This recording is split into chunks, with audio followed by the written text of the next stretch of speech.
If you have a child, grandchild, niece, or nephew, and you would like to give them the best chance at going to college without the need for student loans, then this is it.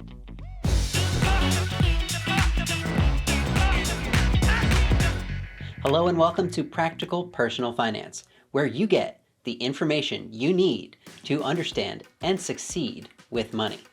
The 529 Savings Plan has become one of, if not the most effective and efficient way to save money for college. And with over $400 billion in 529 savings accounts across the United States, that's not going to change anytime soon.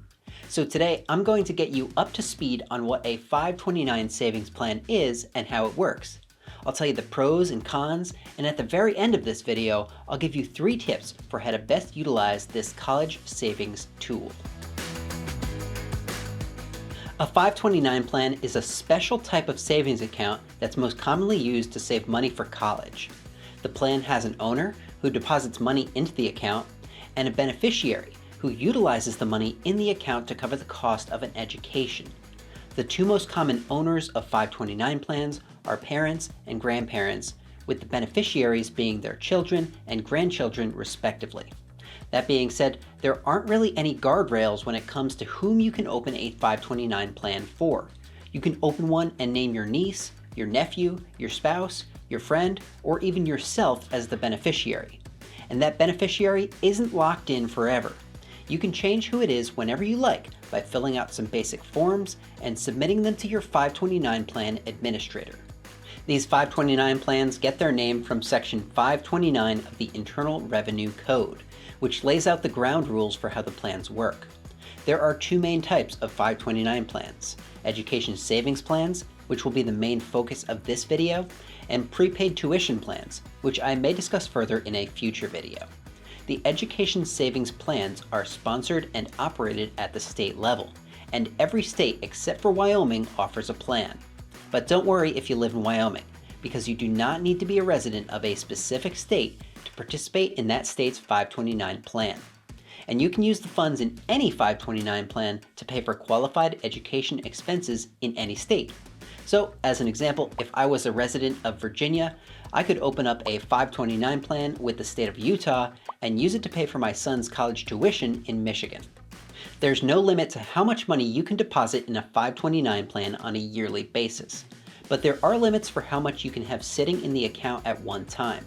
The maximum balance varies from state to state, and it's based on the cost of a college education in that state. Some states like Georgia and Mississippi only let you keep $235,000 in a 529 account, while other states like Washington and New Hampshire allow you to stash up to $500,000 in there. That might seem like a big difference, but you'll probably be able to cover the cost of an education regardless of what state you open your plan with. So what's the big deal with a 529 plan? What makes it better than your everyday savings account? 3 things.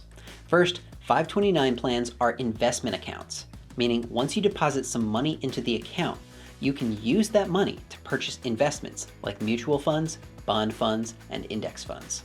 Those investments are likely to grow and compound over time, multiplying the money you originally deposited into the account. Compare that to the interest you can earn on an average savings account these days, and it's easy to see how 529 plans have an advantage. Second, many 529 plans allow you to make a state income tax deduction if you live somewhere with state income tax. Sure, it's not as impactful as a federal income tax deduction would be, but it's better than nothing. As an example, as a resident of the state of Virginia, I can deduct up to $4,000 on my state income tax return for contributions to a Virginia-sponsored 529 plan. The state income tax rate in Virginia is 5.75%, so if I contributed $4,000 to my son's 529 plan this year, I would get a tax break of $230. If I were putting money into a standard savings account or even a standard brokerage account, I wouldn't get any sort of tax break.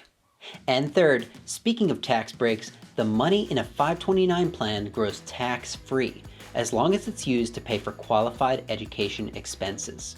An example, let's say I contributed $10,000 to a 529 plan around the time my son was born and invested that $10,000 in an index fund. After 18 years, that $10,000 has grown to over $50,000. In a normal brokerage account, the $40,000 of growth would be subject to 15% capital gains tax if I wanted to cash out and spend that money. In that case, I'd be sending the IRS a check for $6,000. But if that money was in a 529 plan and it was used to pay for qualified education expenses, then I wouldn't need to pay a dime in capital gains tax. That's a major tax break. At this point, you may be wondering, what is a qualified education expense? Because they seem to be pretty central to all the benefits of the 529 plan. The good news is that if it's an expense that has to do with attending college, it probably qualifies. We're talking about things like tuition and fees, books and supplies, computers, and room and board while you're in college. There's no limit to the amount you can withdraw from your 529 when it comes to the list of expenses I just mentioned. But that's not all. In 2017, the federal government sweetened the deal as part of the Tax Cuts and Jobs Act.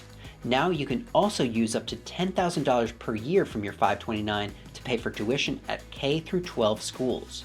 But wait, there's more.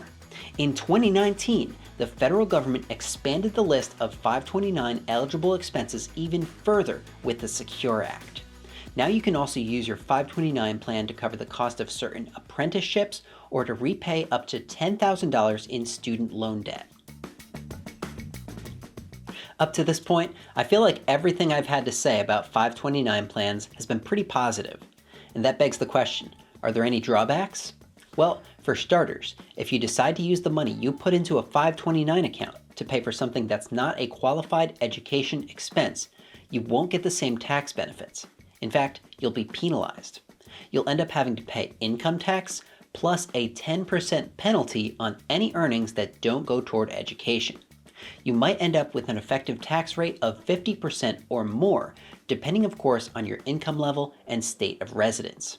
That being said, this tax hit would only apply to any earnings in the account. Like with a Roth IRA, contributions can be withdrawn tax and penalty free. But unlike a Roth IRA, your withdrawals must be proportional to the amounts of contributions and earnings currently in your account. This gets a little complicated. I'm not going to bore you with the details of that calculation, but know that your best bet is to use the money in your 529 for qualified education expenses and nothing else.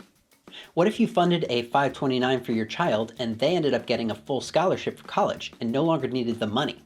If you're fortunate enough to have this happen, you've got a few options. First, you can make a withdrawal up to the amount of the scholarship and avoid having to pay the 10% penalty on your earnings. But if you do that, you'll still need to pay income tax on the earnings you pull out. That money could then be used for any purpose.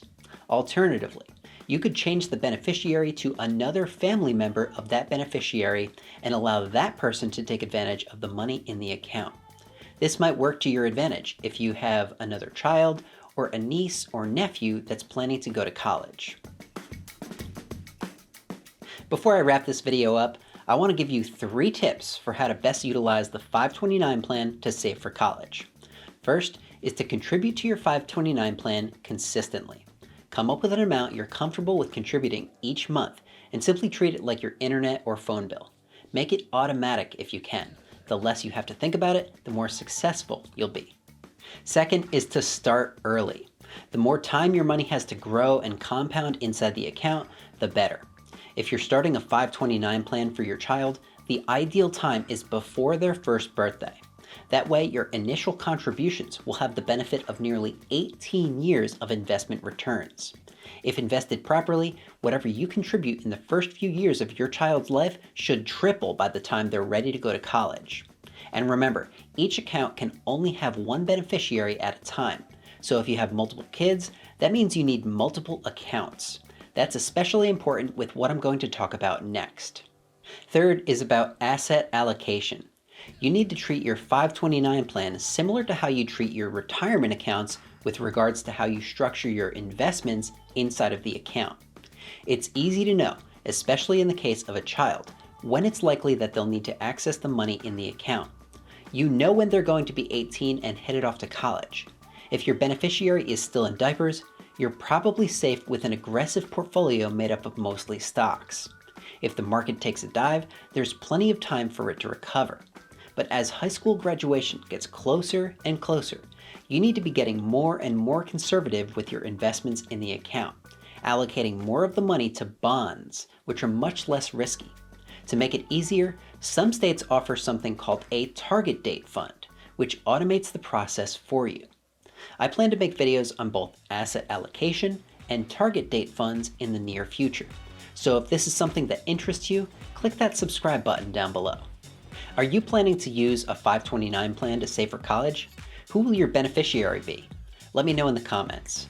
If you enjoyed this video and want to learn about what I believe is the ultimate retirement account, the Roth IRA, then click right here. And if you'd like to hear my tips for getting a college education without taking on student loan debt, then click right here. As always, thanks for watching. I'm Andrew Scheer, and I'll see you next time.